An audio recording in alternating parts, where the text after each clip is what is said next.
Hello everyone, this is Velocity Coasters, and today we will be talking about what I consider to be some of the most underrated roller coasters I've ever ridden. These are the rides that often tend to get overlooked, dismissed as bad, or even worse, labeled as mid, despite offering experiences that I think deserve far more appreciation. As such, I've decided to pick 3 coasters that I believe don't get nearly enough credit, and hopefully this video will convince you guys to give them another chance. Before we start, I would like to preface that, as always, this list is completely based on my own opinions. If you happen to disagree with any of the picks, that's fine. In fact, I'd love to hear what roller coasters you guys consider to be underrated down in the comments below. And while you're at it, I'd really appreciate it if you subscribe to the channel, as at the time of recording, we are incredibly close to hitting the 200 subscriber milestone.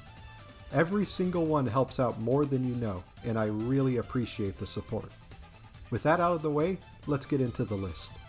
First up, we have what many enthusiasts would consider to be one of B&M's weaker hypercoasters, that being Apollo's Chariot, located at Busch Gardens Williamsburg in Williamsburg, Virginia. I first rode Apollo's Chariot back in 2023, and was pleasantly surprised with the ride, exceeding the lukewarm reactions I was seeing online beforehand.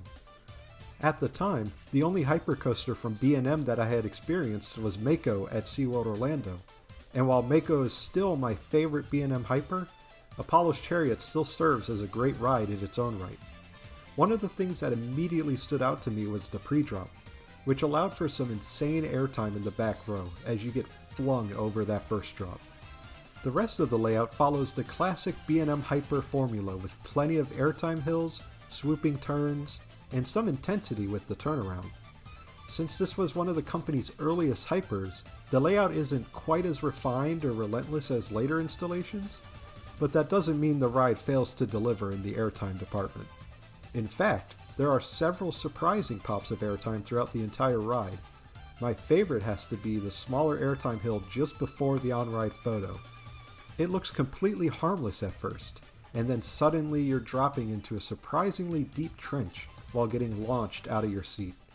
It's one of those moments that will catch you off guard every ride, even if you're looking out for it. The coaster also has a very unique color scheme, with the dark purple track paired with the bright yellow, almost gold supports. It's a combination that really stands out against Busch Gardens Williamsburg skyline and the beautiful landscape the park exists in. Over 25 years after opening, Apollo's Chariot still delivers a fun, airtime-filled experience, and I honestly think it receives far more criticism than it deserves.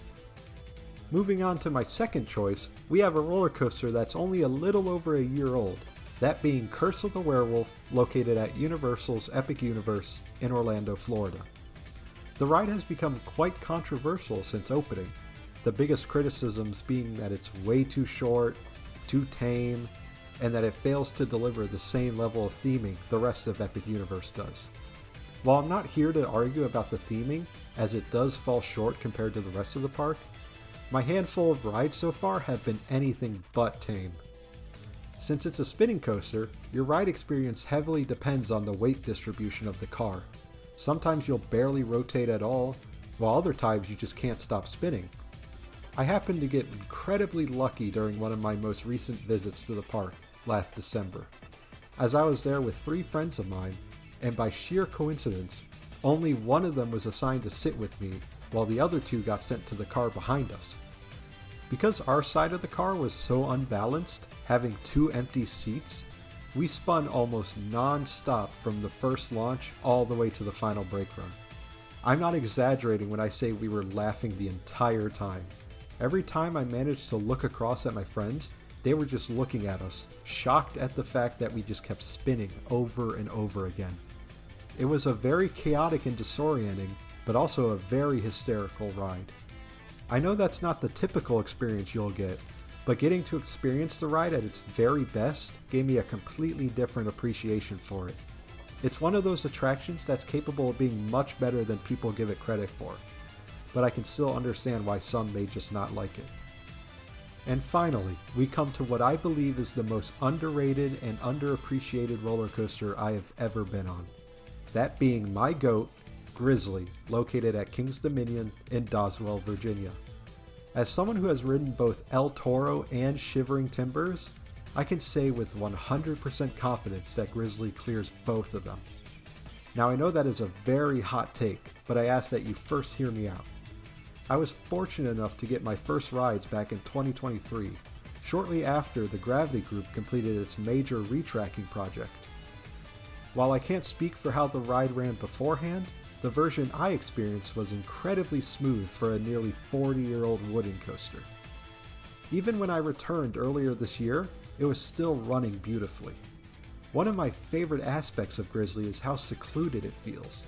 It's tucked away deep in the woods, and getting there almost feels like discovering a hidden ride. You even have to walk through the ride's gift shop to even reach the entrance, which is the complete opposite of how most parks are designed. I honestly can't think of another coaster where you enter through the gift shop instead of exiting into it. Because of its location, Grizzly almost never has much of a wait. Nearly every visit I've made has been a walk-on, or close to it, which means this ride is incredibly easy to marathon. As for the ride itself, the layout is honestly fantastic. The first drop is surprisingly steep and delivers a great pop of airtime during the descent. The rest of the layout consists of mostly various airtime hills that deliver some great ejector, but the highlight of the ride for me is, of course, the infamous final turn. Instead of banking the turn like most other coasters, they decided to just say screw it and left it almost flat. The result is one of the funniest moments I've ever experienced on a roller coaster. You go into the turn with so much speed that you just get thrown sideways, the force pressing you there for what feels like forever. It's ridiculous and completely over the top, but I absolutely love it. To me, Grizzly strikes the perfect balance. Thanks to the retracking, it's smooth enough to enjoy and re-ride, but it still maintains the raw character and personality that makes a wooden coaster unique. It might honestly be in my top 3 at King's Dominion, which is saying quite a lot regarding its well-rounded lineup. If you enjoyed today's video, make sure to subscribe for more coaster news, rankings, and construction updates. I'd also like to give a huge thank you to everyone who provided the copyright-free off-ride footage used throughout the video.